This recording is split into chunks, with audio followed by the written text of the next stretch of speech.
Qwen AI versus Llama AI. Let's get started. So Qwen is a top-tier open-weight model outperforming Llama 3 on key benchmarks like MMLU, GSM-8K, and live code bench in Arena Heart. Meanwhile, Meta's Llama 4 received mixed reviews, and developers pointed out major gaps in reasoning abilities and benchmark performance at LlamaCon. So, according to Reddit users, Qwen is smarter with prompts, more factual, and often cleaner in output structure. And for Llama, it gets more creative and expressive, making it a favorite for storytelling and creative writing.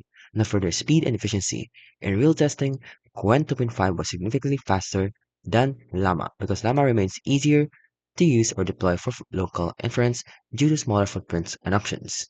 And for multimodality and local language support, well, Qwen has a vision image language which shows strong multimodal skills and also sometimes outpaces Llama in detail accuracy.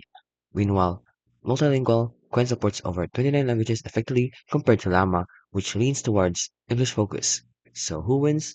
Well, QuenChamp is the better AI. It has high stakes reasoning, coding, math, and structured tasks, multilingual and multimodal workflows, and fast inference at scale. Meanwhile, Llama still remains strong for creative, writing, expressive dialogue, and storytelling. It also has a lightweight deployment and local inference, open source flexibility, and community toolkits. So in conclusion, Quen is the better AI.